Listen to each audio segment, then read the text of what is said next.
তারপর উদাসীনভাবে চলি, তারপর নিজের ইচ্ছা মতো চলি কিনা। যে নামাজ পড়ে তাকে যদি আপনি জিজ্ঞাসা করেন, ভাই আপনি কি মুসলমান, সে কি বলবে বলুন তো? কি বলবে? মানে যে নামাজ, আমার কথা বুঝতে পারেন না? সমস্যা হইতেছে নাকি? যে নামাজ পড়ে তাকে যদি আপনি জিজ্ঞাসা করেন আপনি মুসলমান কিনা, সে কি বলবে? মুসলমান বলবে না? জোর বলেন, কি বলবে? মুসলমান বলবে। যে নামাজ পড়ে না ওকে যদি জিজ্ঞাসা করেন আপনি কি, ও কি বলবে? সবাই মুসলমান। চিন্তা করছেন? সবাই কি আমরা মুসলমান, কিন্তু নাম দিছে মুসলমান, কামে মুসলমান না। এমন মুসলমান আল্লাহ দরকার আছে? এই আমাদের মুসলমানের যে অবস্থা, মানে এটা বলতে গেলে অবস্থা খারাপ। নামাজ হয়, মসজিদে আসে না।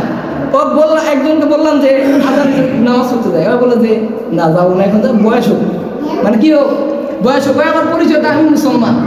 ফেরাউনও কিন্তু পরিচয় দিয়েছিল। ফেরাউন পরিচয় দেয় না? যখন আল্লাহ তাআলা লোহিত সাগর ডুবাই ওঠে তখন সে কি বলে জানেন? কোরআনের ভাষা, আনামিনা মুসলিমিন, আল্লাহ আমি মুসলমানদের অন্তর্ভুক্ত। আপনি বুঝতে পারেন ফেরাউন কার মুসলমান, যে কিনা 85,000 উপরে সন্তান হত্যা করছে। আপনি কয়টা খুন করছেন? একটা করেন নেই। আর আপনি পরিচয় দেন মুসলমান, ফেরাউন পরিচয় মুসলমান। তাহলে আমাদের তফাৎ আছে কিনা এর মধ্যে? মুসলমানের মধ্যে পার্থক্য আছে। রব্বুল আলামিন যে কিতাব নাযিল করলেন, যালিকাল কিতাবুল লা রাইবা ফীহি হুদাল লিল মুত্তাকিন, রব্বুল আলামিন বলছেন এই কোরআন যে আমি নাযিল করলাম, এই কোরআন কিন্তু সবার জন্য।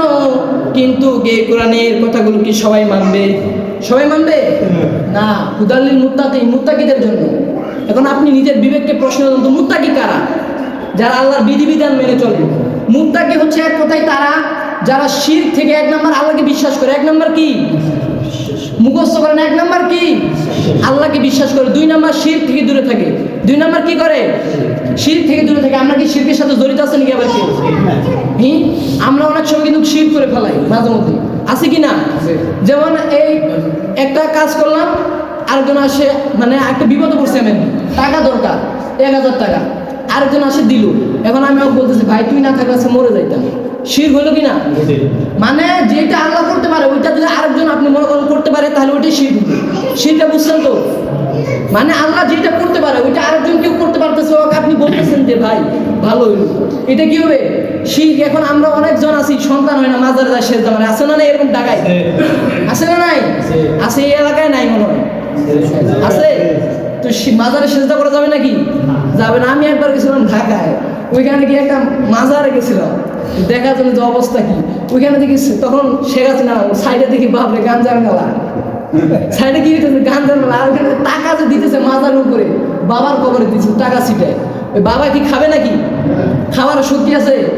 আর ভিক্ষুক যদি চায় ওর দিয়ে তারায়, তোকে দিব না, ওই কবরে যায় দেয় টাকা। আরও দেখবেন যে কিছু লোক আছে এমন যে একটা লোক অসহায়, খাবার চাইলো, টাকা চাইলো, তখন দেয় না।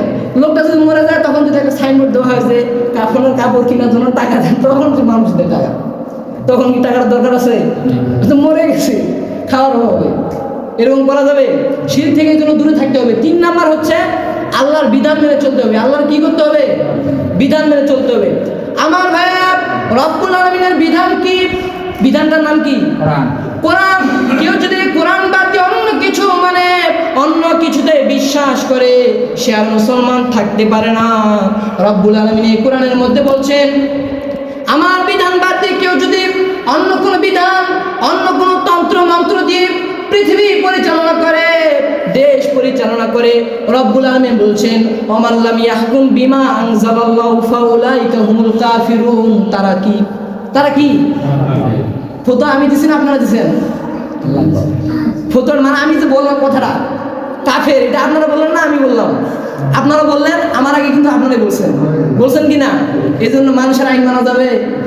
যাবে নাকি? আল্লাহর আইন মানার দরকার আছে না নাই? আর এরপরে আয়াতে আল্লাহ তাআলা বলছে জালিম, ওইটা জালেম। এরপর বলছে খসরুন, ওইটা ফাসে। এই জন্য মানুষের আইন মানা যাবে? যাবে না। আল্লাহর বিধান মানতে হবে। আমার ভাইয়েরা, এজন্য আসুন ইসলামকে বুঝুন। আপনি কোরআন যদি বুঝেন তাহলে আপনি সব কিছু বুঝবেন। এজন্য বিশ্বনবী সাল্লাল্লাহু আলাইহি ওয়াসাল্লাম বলেছেন জ্ঞান অর্জন করা সবার জন্য কি? ফরজ। জ্ঞান অর্জন করা কি ফরজ, মৌলিক যেগুলো জ্ঞান এগুলো আমরা সকলে অর্জন করবো ইনশাআল্লাহ। আমি যে